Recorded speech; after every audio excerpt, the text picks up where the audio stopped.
We are live once again.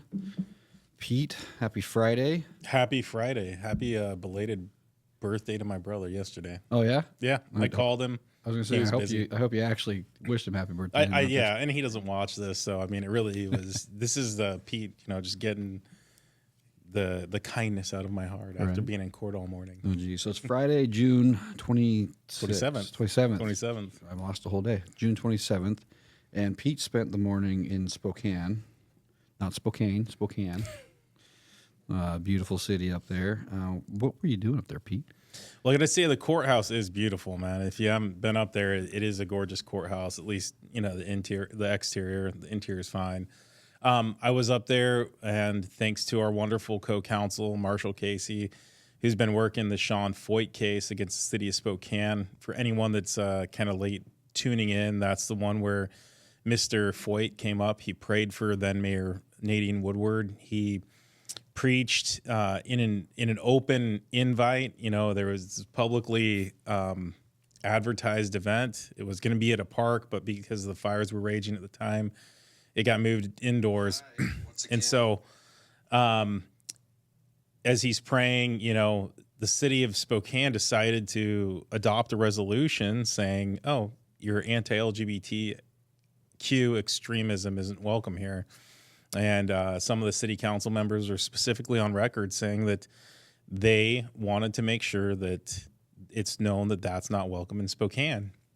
And so we sued them for his First Amendment, his establishment clause, which is his free exercise, his ability to exercise his religion, and his free speech rights. The city, through their attorneys, brought a motion to dismiss a few months ago.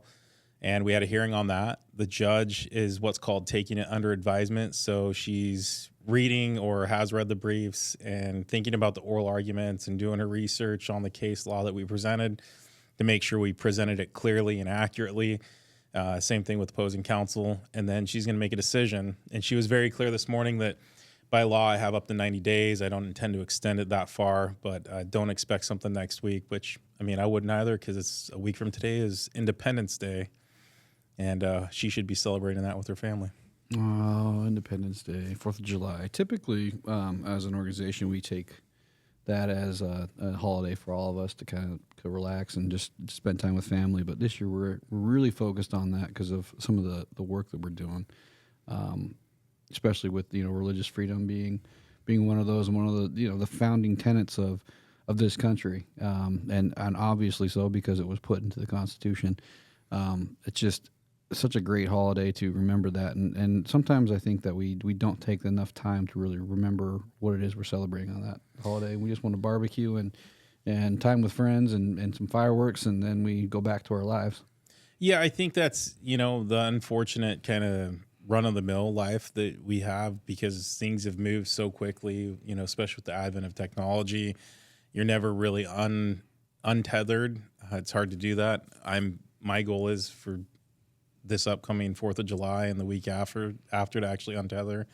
We'll see how successful that is. But to me, it's the opportunity to have a bit of a rebirth, right? Mm-hmm. It's pretty crazy that next year's the 250th birthday of the United States of America. And wow. So we're at 249 and it's a pretty exciting time. Hopefully this can really be a moving, maybe even almost a spiritual rebirth for the nation. To your point, religious freedom being one of the base and core tenets, the purposes of this country.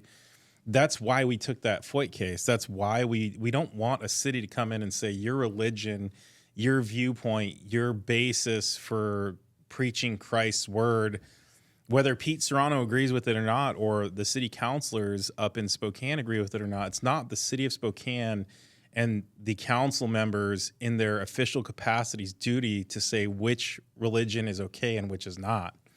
And we even talked about that in our briefing on Foyt, and it's really this notion of, hey, look, you want to paint your crosswalks and say, yay, Pride Day. That's one thing for you to speak as an organization, but to say, no, not that guy, not his beliefs, that is so anti-American, so anti-constitutional, that again, I know I started this with the rebirth of America, that hopefully maybe this next year becomes that rebirth where a lot of us who have kind of dug our heels in over the past 5 or 10 years and fought and fought and fought are not only successful, but can really be rejuvenated, with that huge looming 250th birthday. I hope so. I hope we're heading in the right direction. And I think there's pockets of the country that are waking up to it and are heading in the right direction. And there's pockets that are just holding fast to that direction of bleak and utter failure. One of those pockets being our southern neighbor, Oregon. Just wants to copy everything we're doing here in Washington, and California almost in lockstep as well. But today we found out in Oregon they're passing up their own flavor of the mag ban that we're trying to fight against so valiantly. Yeah, well, and that's so problematic for so many different reasons. One, you and I were talking about this. A lot of folks will say, well, I'll just skirt the mag ban here in Washington by going to Idaho or Oregon. Well, one, maybe shocking news to some, when you're taking a banned item from one state to an item into which it's banned, that's importation, which is prohibited. And look, I'm not going to check your baggage or your luggage or, the hood of your car or whatever. And quite frankly, I don't think the police should, but that is technically in violation of Senate Bill 5078, the mag ban.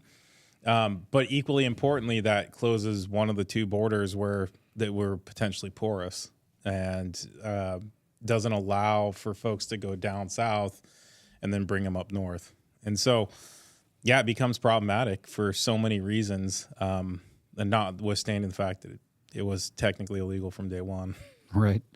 Yeah, it's just one of the things we had a 2A forum a few months ago where we talked about that, and there was a couple gentlemen that mentioned, we'll just go do our own thing, right? We're just going to the thing about going around a law or skirting a law or just saying, I'm not going to follow it, is that, well, that's great for you maybe in your situation, but it's not always going to be that easy for you to skirt that law. And if we don't do something legally and binding to stop these laws from being enacted and going forward, eventually that noose is going to get tighter and tighter and tighter, and you're just going to be hanging there without an option for anything and no way to protect yourself. Well, and we've always said this, go ahead, and if you put the noose around your neck, you're going to get caught. Mm-hmm. But we got to stand together. We got to find a way to fight together. We got to find a way to unite, to do the right things, to achieve the ultimate goal, the global mission. I mean, that's why we have constantly looked to expand our footprint in getting people who support and, stand alongside us. That way, is going back to the COVID and the school districts. How easy was it for Chris Reichdahl to play whack-a-mole with 5 or 6 out of the hundreds of school districts and say, hey, we're going to punish you, withhold your money. We're going to punish you, withhold your money. Had everyone stood against him, it would have been like, now what are you going to do? You're just going to pocket it all to OSPI for nothing, right, and not disseminate or distribute it? Well, I mean, you brought up the good point, and I think that's a good analogy. They can hang one of us individually, each, one at a time. But if we all stood up, there's not enough rope in the country to stop us from doing what we got to do and to stop us from standing up for our rights and defending them. But the but is that we have to do it, and we have to do it in a concerted effort, and we have to do it together. And that's really what we've been trying to accomplish in the last few months, is bringing all the 2A organizations and all the people that support Second Amendment and or freedoms in general, the Constitution generally in Washington, together to support these causes and to understand. And we're trying to make it as clear as possible what our game plan is and where we're going with our Gators gun case, which is headed toward the Supreme Court of the United States. And if you're not familiar with that, that is specifically it's specifically about the gun ban or the mag ban here in Washington, and we're defending Wally Wentz and his FFL, his store, who was accused of selling those contrary to the law that went into Senate Bill 5078. we are taking that to SCOTUS because we believe we have something a little bit different than anybody else. What do you want to maybe highlight that again? Yeah, and I mean, talk about perfect relevance. So, one of the opposing counsel in the Foyt case is also on behalf of Alliance for Gun Responsibility, fighting both our assault weapons ban, air quotes, and our large capacity magazine, air quotes there, cases being Gators guns. And so when I talked to him this morning, his comment was, I said, hey, look, obviously we're appealing this to the U.S. Supreme Court. We're seeking writ. And his first comment was, well, with it coming out of the state Supreme Court, don't you think that weakens the case? I said, it's the only one of its kind. I think it actually strengthens it. I said, this isn't a potential split between circuits. This is a final stop has said this is the case. And guess what? And I know he didn't like this. I said, they misinterpreted what the Supreme Court told them to do. And so, I mean, look, if your kid's the last stop and your kids are always wrong, I'm not your kids, mine maybe. But if your kids are the last stop and they're not doing what you're supposed to do, guess what? Mom and dad step in. Right. And that's why we think that we can be successful with Gators on our petition for review. Our writ for certiorari is what it's called. And that'll be due late July, early August. And I've been working that, as on and off for the past couple weeks. And, it's weird. It's a different process because you're basically, instead of arguing I should win this, you're arguing you should review this. And you're explaining the errors below and why those merit the Supreme Court's attention.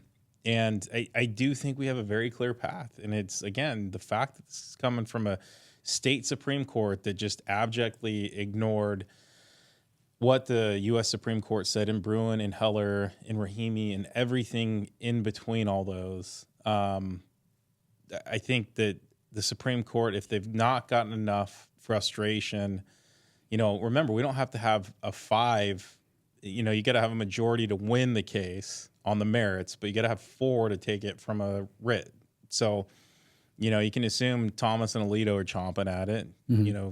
Kavanaugh wrote about the AR ban that, he thinks that it's going to come forward in the next couple terms. That could be fall, spring, or summer of 26. Right. And we saw a plethora. We had, today was the last day for the Supreme Court to issue their opinions from the last term. And so we had like 6 come out this morning, and we're seeing these very staunch, like 6-3, it's called the conservative slate versus the liberal slate. Like, no, it's constitutional slate versus the anti-constitutional slate. No, truly. But long and short is I think those are the reasons why this case not only matters, but this case actually gets the traction. Because I can imagine a couple of the justices, even those who may not side with us in the end, may say, hey, you know what? It's really important that we really set the record straight of when we speak, we expect the lower courts to listen. And while, we kind of really can puppeteer things with the district and appellate courts, we really need to put our stamp of finality on a state Supreme Court that's going rogue. And that's really, to me, hook, line, and sinker. Yeah, I agree. And on top of that, we have another case, to your point about the assault weapons, what, Kavanaugh wants to see. He wants to see a case that includes the assault weapons, and I think they want a very clean and clear-cut one. And we do have one. We have Guardian Arms that we have coming up through the state courts. How are we trying to position those two cases together to get the ultimate win there? Well, I think, Guardian Arms, more than anything, gets to pivot really well off of Gators' decision out of the state Supreme Court. And the Gators' decision was very clear on really trying to define and, in my opinion, redefine arms. And because of the way it handled, again, Heller, Bruen, Rahimi, and everything else, I think that the way that arms were discussed in the majority opinion and then the dissent kind of really hammered and railed against them. And then you take Basher's opinion about what constitutes arms and the kind of ignorance or the dismissal of his opinion from the state Supreme Court. I think you add that up, and Gators was a gift to Guardian Arms because fine, you want to declare a magazine not an arm because it doesn't cast, a bullet. Tell me of the plethora of the list of the 50 particular firearms and the pieces that are so integral that were banned and prohibited under 1240, the so-called assault weapons ban. Tell me how you can reconcile the determination that a magazine is an arms with all that stuff that's prohibited. You're not going to be able to. And so I think that Gators was a huge gift to us and the firearms community for the assault weapons question. And I think as we push that forward, again, it's going to be more heat on the seat. And hopefully the Supreme Court, as they look at the way we tee up Gators, as they take that, the U.S. Supreme Court, then we can move those forward simultaneously, hopefully. Right.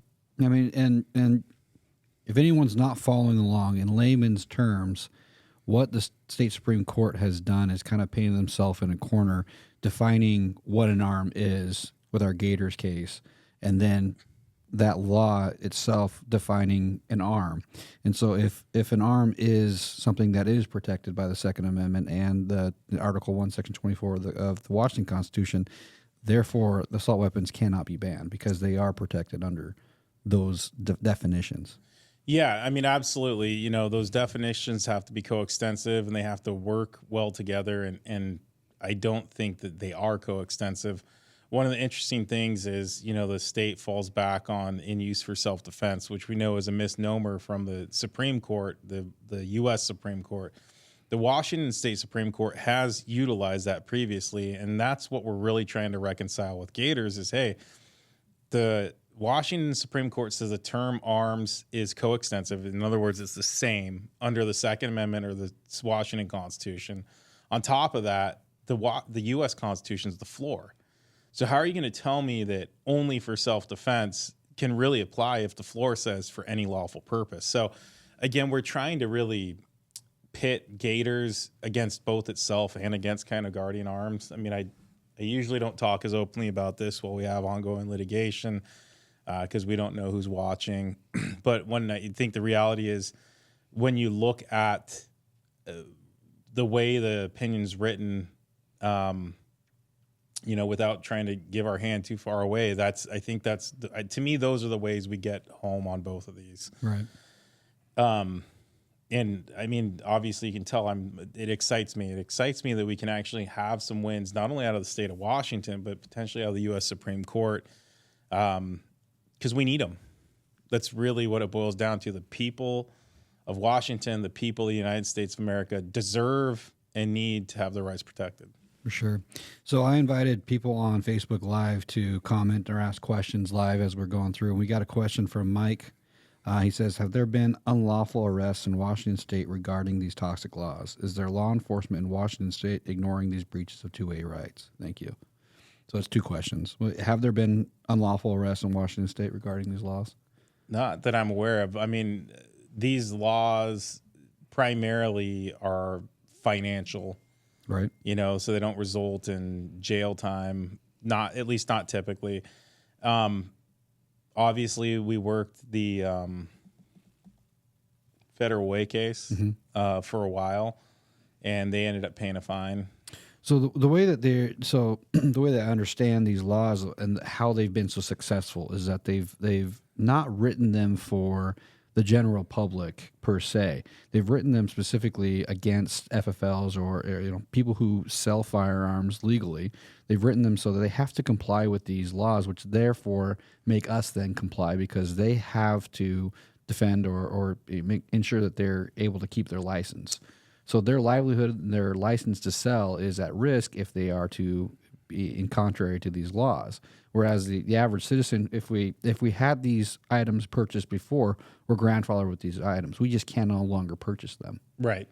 And that's exactly it. They bind up the selling public in a way that you and I no longer can exercise that same right. I mean, it's a de facto loss of rights, and it's not even really de facto. It's a loss of rights to the citizen because we cannot procure those items. Right. And, the state kind of falls back on that. Oh, it's not really infringing your rights. It's just limiting, commerce. And it's like, nah, it's not limiting commerce. It's limiting availability of firearms that are lawful. Right. Well, it seems that this is their playbook and has been for the last 5 years. And it was very, very obvious, probably before that, but it's become so obvious, starting in 2020, where it wasn't the citizen that was getting arrested for not wearing a mask. It was the business owner that was getting fined for not forcing the citizen to wear a mask. And it's the same playbook. It's that we're gonna issue these licenses, but we're going to hold them hostage if you don't do exactly what we say. Yeah, well, before we pivot off that, that reminds me, we were talking yesterday about a case that came out of the Court of Appeals, which was we took the Spanaway Fitness case, which was a gym and the whole mask issue, and they pivoted and went into a health facility, which was allowable, but a gym wasn't, right? And there was litigation that we worked on behalf of Spanaway Fitness and their owner, and we ended up settling that case, settling it at. I think a true reasonable settlement would be $0, but let's be honest, it's the state of Washington, you're not going to get away with it at $0. Well, fast forward to, I think it was yesterday or Wednesday, we got an opinion out of the State Court of Appeals, I think Division 3 here. There was an Anytime Fitness, I believe in Yakima, that did the same thing. And there was a whole question of whether or not the agents were tailgating. In other words, like you jump in and then I'm the agent and I just sneak in behind you, whether they had lawful entry to conduct a search for the COVID mask protocol issues. The business owner ended up winning that on appeal. And so here we are, we were able to successfully settle where our client was happy with that number, 2.5, 3 years ago. Right. Anytime Fitness is just now wrapping up at the Court of Appeals, and who knows, the state could still appeal that to the Washington State Supreme Court. So, it's sometimes people ask us, well, why do you settle that? Why do you do this? Your goal is to make precedent. And absolutely, our goal is to make precedent, but sometimes there's a business decision that works with our mission and it works with our clients' needs, and we find a middle way out. And it's funny because Spanaway was a great case. I enjoyed it. I enjoyed working with the business owner, but I kind of put that on the shelf. And then seeing that yesterday, it's like, holy cow, we could have been in litigation this long or even longer with the very similar result. Right. Well, just considering the time and the resources and ultimately the dollar amount that would have cost to get to that point, it far exceeds what Spanaway ended up actually settling for. And so, to your point, it really made more sense in that particular case to do what they did. We're grateful that someone like Anytime Fitness is willing to go the distance with that, and set that precedent and do that. But in that instance, it was better off for everybody to just settle that and be done with it. His other question was, is law enforcement watching, ignoring these breaches of 2A rights? Law enforcement, unfortunately, they can be against these laws, and multiple sheriffs in Washington have stated they will not enforce any anti-2A laws. But it's not up to them about who enforces this against those FFLs. The state can bring case against them like they did in Gators without having to bring law enforcement into it. They can bring them bring charges against them without having to get a sheriff or a police chief involved. And so it doesn't matter whether law enforcement wants to, and many sheriffs have even stated they're against the permit to purchase that was just passed that goes into effect in 2027. Unfortunately, it's not up to them to enforce that. That's actually a state issue to enforce. And so we do have some great law enforcement that are very 2A and constitutionally minded. The playbook just doesn't involve them. Yeah, and to that point, I've had some conversations with sheriffs who are like, yeah, I can either vocally oppose it and say I'm not going to enforce it, or I can, guess what, just not enforce it. And which one puts my neck out there further and makes me a target so that my books get checked, right?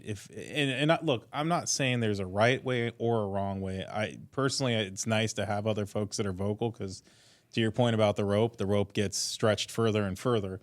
But if at the same time I know I can go to county A, B, or C, and sheriff's gonna be like, not my problem. Right. Go ahead, WSP, figure out how you're going to put your resources down here and deal with it. well, maybe things are okay, you know? And to that same point, I've had some of the sheriffs talk about some of the other concerns they have that aren't, you know, overtly in the legislation, like some of the registry issues and that sort of stuff. And so we have friends in law enforcement that maybe aren't out as outspoken as sometimes we'd like them to be because they are autonomously elected. Although King County moved its charter to an appointed sheriff. So there's always that concern too, that legislation could, and there was legislation that died, but remember it's a biennial session. So next year there's a half resurrected bill about moving sheriffs to appointed officials. As we look at that, now a sheriff really can't stick his neck out or her neck out. So, you know, I get it. People would like those cheerleaders that are out there stomping feet saying, I'm going to, I'm not going to. You know, to your point, the sheriffs really aren't the place to arrest the lawmakers for violating our rights. You have a whole kind of expose or an article that you have been teasing out that at some point will get out there, which is largely the legislature is immune from civil and criminal offenses. I'll summarize the whole thing in that statement. And it sucks. It really, really sucks. But that's the way it's been set up. It's the way that sadly it's been expanded, the protections. Personally, I don't think that, you know, legislature should be on the hook for penalties except for very gross violations, which we know they are doing. Right. So anyway, that's probably a whole nother podcast. But there is a caveat there, and it actually fits really well with a question we got from Tanya. She says, when will the federal wrecking ball arrive to Washington State? She's asking for lots of friends. So there is that one caveat where we do have one recourse, or one course of action is if the federal government, in the form of a U.S. attorney, comes in and brings suit against these legislators. Yeah, and I'd love to see that. And, you know, Tanya, if you've got friends in D.C. that need to come out here, I got a spare room, right? Like they can hang at my house and I can sit down and give them where all the bodies are buried that we've experienced over the past 4 years of violation of our rights that we've been around. I can't tell you when, where, or how they're going to arrive, but God willing, the cavalry arrives. And when it arrives, it's going to be brutal for people that they just think they're going to get away with being Chris Reichdahl or Bob Ferguson. Right. Not to name anyone. No, but we will point fingers if we get somebody from Washington that needs some help. Yeah. Yeah, so I'm extremely hopeful that they will arrive and that they'll bring the support and they'll actually be, you know, I did see that Assistant Attorney General Harmeet Dillon does the Civil Rights Division. She leads the Civil Rights Division. She's been in a lot of stuff. We saw that, I think it was her group filed an amicus brief, which is a friend of the court in the Rolovich case, which, you know, I have my own opinions on that one.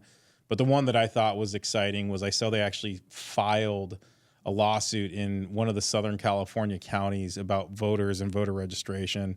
To me, that's where I'm starting to say, oh, they're not just doing Twitter lawfare. Right. I mean, and I know that sounds very disparaging, but it's like filing a certain brief at a certain place and a certain time doesn't really move the needle, but it looks great on X and on other social media platforms.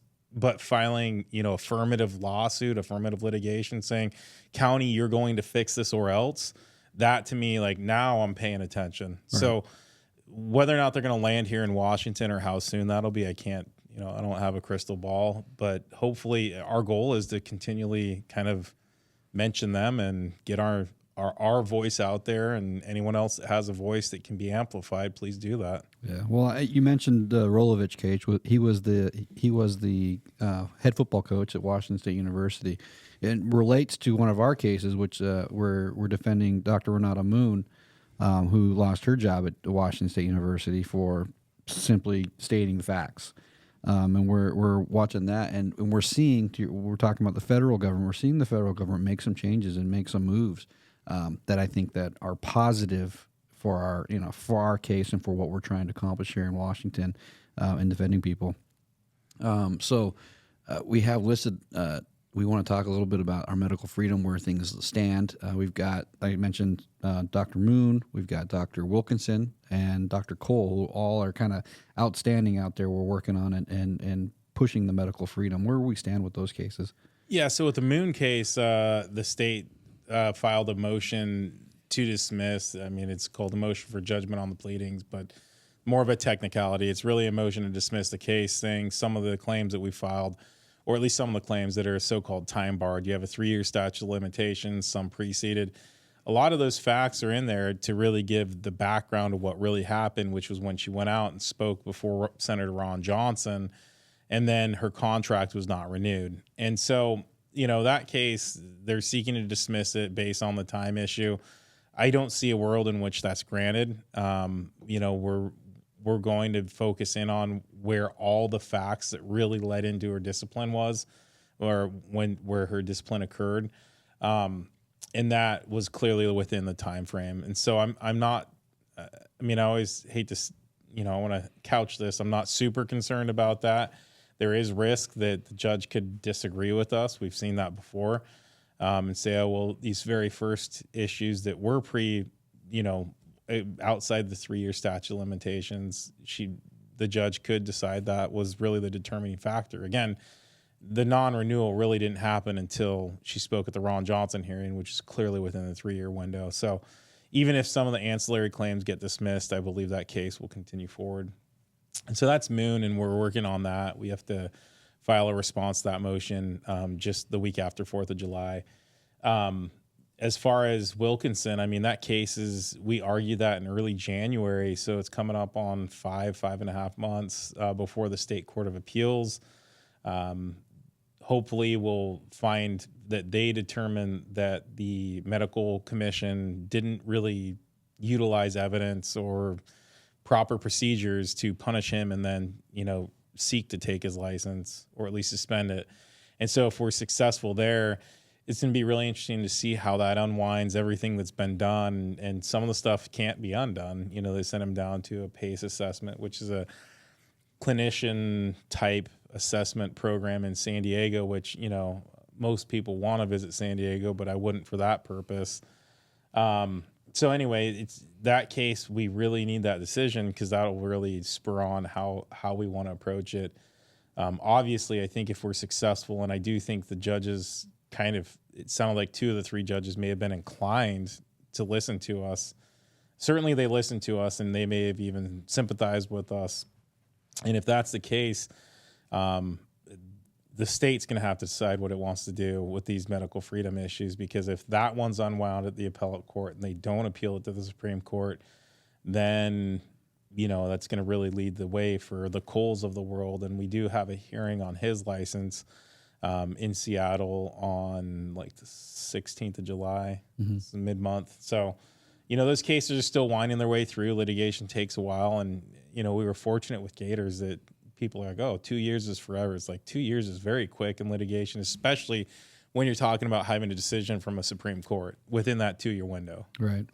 So, those cases are winding a little bit behind it, but, they're moving forward. Yeah. No, and just federally, I'm excited about what's going on. RFK is really delivering on some of the things that he promised he would do, that he would look at. ACIP, which is the board that ultimately decides what vaccines are required or how they're required or what's going on, has been completely turned on its head. And we're seeing some good stuff coming out of that as far as informed consent and medical freedom go. So very excited about that. And that's really where we're seeing that federal wrecking ball starting there in D.C., and it's going to continue to roll downhill and eventually get to Washington, as long as our legislators and elected officials don't continue to rail against the machine as they continue to do, which is another point that I wanted to talk about. Is with the executive orders, it's interesting. When the executive orders were politically in their favor, they were all about, oh, this is mandated, this is law, you have to follow them. Mr. Chris Reykdal seems to think that executive orders aren't really law, aren't really important to follow. Well, nothing except for what Chris says is important to Chris, right? Let's be honest. We see the litigation that folks think could lead to his potential recall, which is litigation apparently. And again, I haven't followed it closely, so I hope I don't misstate the facts. There's a woman that I believe worked for him, did something like voted with the school board to ban transgender athletes, forcing them to participate in their sex at birth. And, then he fires her. And, that lawsuit's ongoing. Again, that's how I believe the case is aligned. I could be wrong. To your point, if he's really taking some negative action for someone following the federal law, Title IX, executive order, but violating the state law, it's classic Reichdahl, my way or the highway. I will, when I can cheerlead, I'll cheerlead. Otherwise, I will rule with an iron fist. Right. That guy's such a piece of junk, man. I'm just going to say it. This is the thing, is that the very thing that our school districts are hurting for right now is funding. We can talk about how they've been, misused funds, not very good stewards of the budgets that they've had. But that's really where a lot of the angst and worry comes from for our schools right now. And that's what he is continually threatening to take away, is any funding for those schools. And it just compounds on the problems that we already have. Well, and speaking of compounding, we have a budget that's allegedly upside down, working in the red, to the tune of billions. And of course, more taxes doesn't fix that. But the Democrats certainly believe that's the case. So they tax the crap out of us and still find a way to write a deficit in. And he's out there banging the drum of, to your point, I'm going to withhold this funding for these ones. I don't really care if Trump's the bad guy. He can withhold federal funds, and you're going to be paying for that. God forbid it ever cut against him. And it's so interesting that the school budget still wanted to be increased, and he's still trying to find a way around that and trying to get his way back to square one. And Ferguson's out there touting like a $700 million budget deficit. And again, same thing.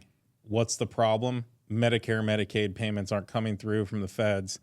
Well, if I understand correctly, over the past few years, our Medicare and Medicaid recipients who are not citizens of our state, of our country, here in the state of Washington, are putting a significant burden on those dollars. Right.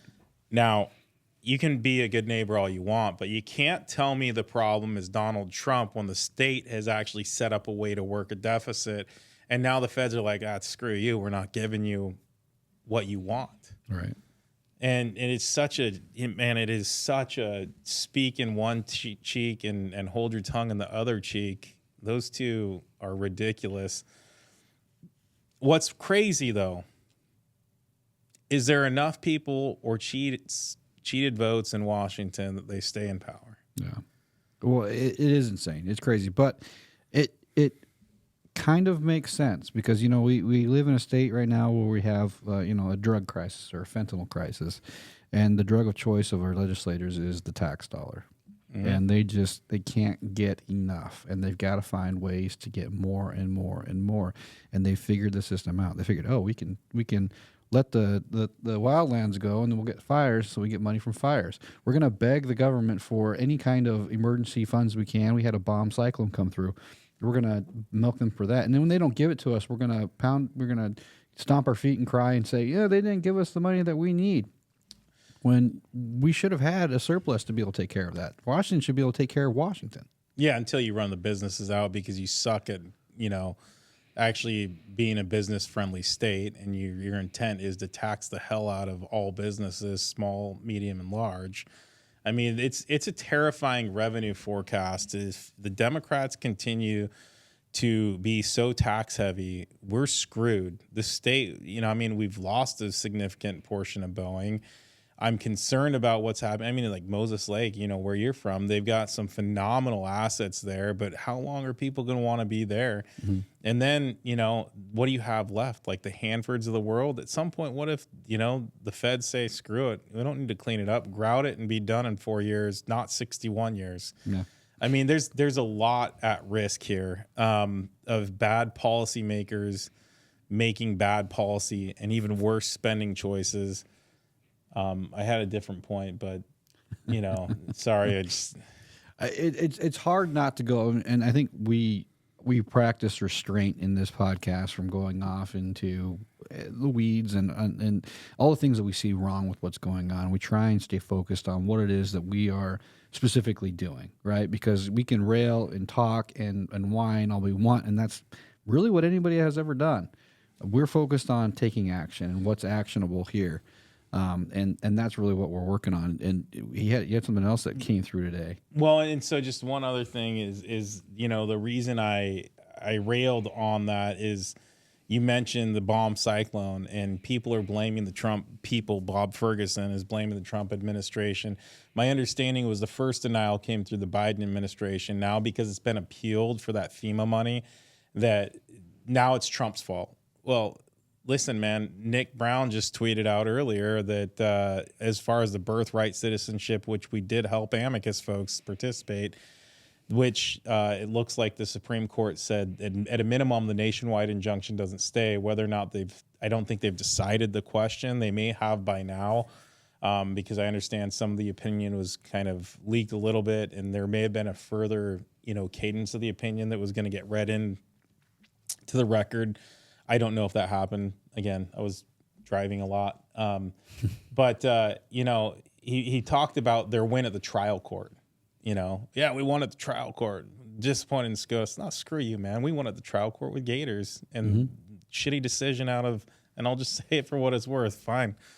And go ahead and FCC me there. Out of the state Supreme Court, it is what it is. It's frustrating, and they're taking their lumps and they don't understand how to live with them. And I'm okay railing with them railing against them and having this kind of, verbal vent of mine. Cause yeah, we have spent hours upon hours in our blood and our sweat, and I've yet to cry. So no tears yet. In defense of the people of Washington, when these pricks their single job is to uphold the Constitution, and they violate our rights day in and day out and blame it on someone else, and they spend and spend and spend, and they make our way of life so much more difficult. Leave us the hell alone, and we'll be okay. All right. Stop taxing us. Oh, by the way, happy 4th of July. We're going to tax you some more on your gas while you drive right, wherever you're going. 6 more cents starting next week. I hope everybody's excited about that. Not to mention, I've been seeing a lot of posts about the registration fees, especially in the Puget Sound area. Apparently, they've got the worst of it over there.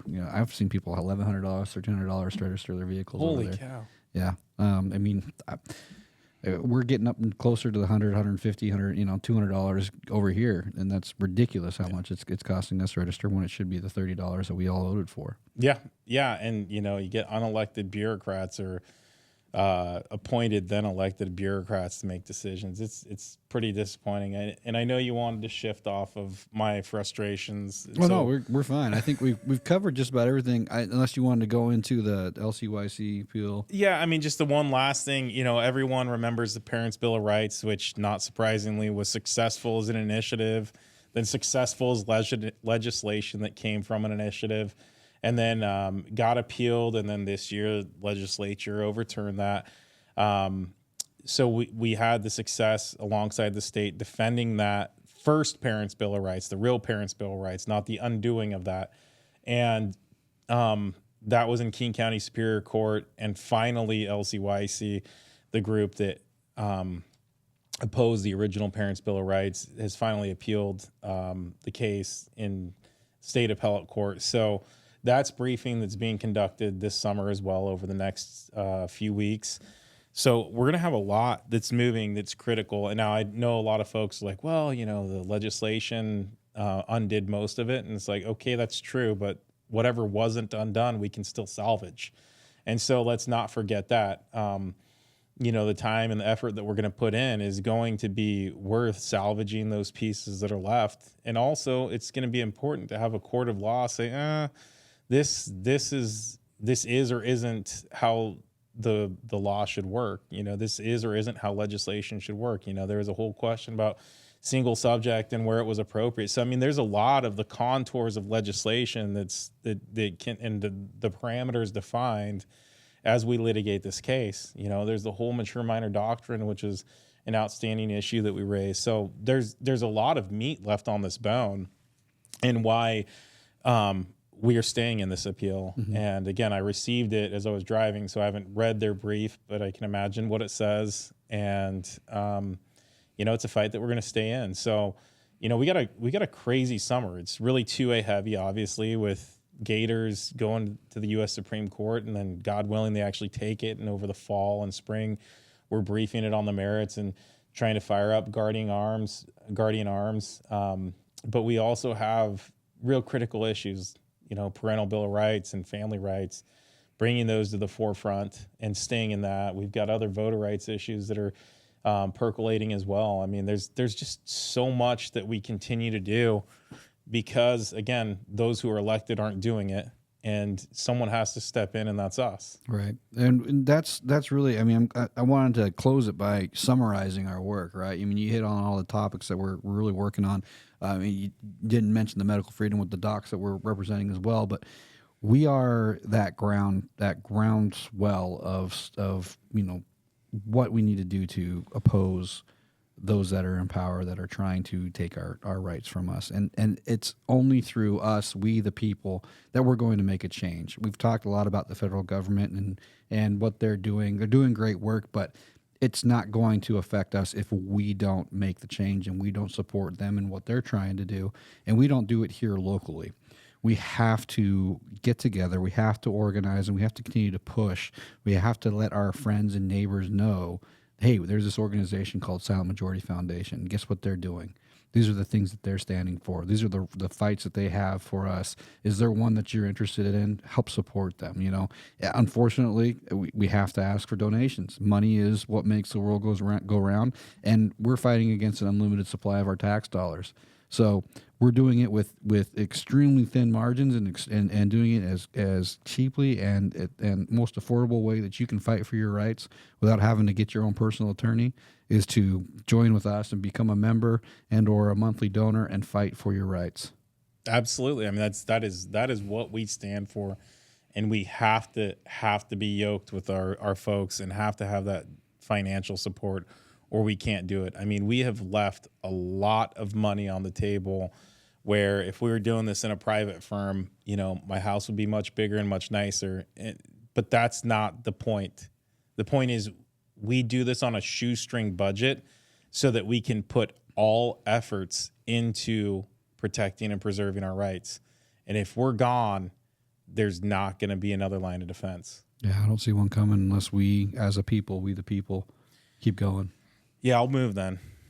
At that point, I will have I will have done my job and fought like hell in court. And if it comes to that, I'm not interested in that fight. No, but our fight ultimately is for our children and for the future, and that's really what we want, is a better place for us to live and get back to. Well, thanks, Pete. Anything else? Any closing remarks? Anything you remind people of? No, I mean, have a very safe and fun Independence Day. Remember what it means to be an American citizen, what it means to be, you know, we mentioned birthright citizenship. Be grateful for your birthright to be a citizen of this nation. We have so many great things. I know sometimes we get into the negativity of what we experience, but we're at least fighting to preserve those rights. We're not fighting to create them. We're not fighting to figure out whether they exist.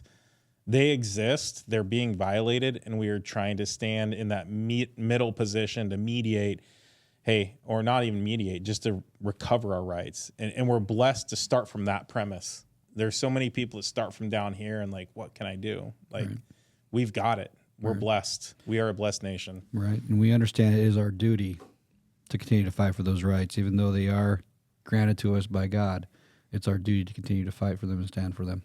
Well, thanks, Pete. This has been great. Thanks for listening. If you've listened all the way to the end, and we'll see you next time.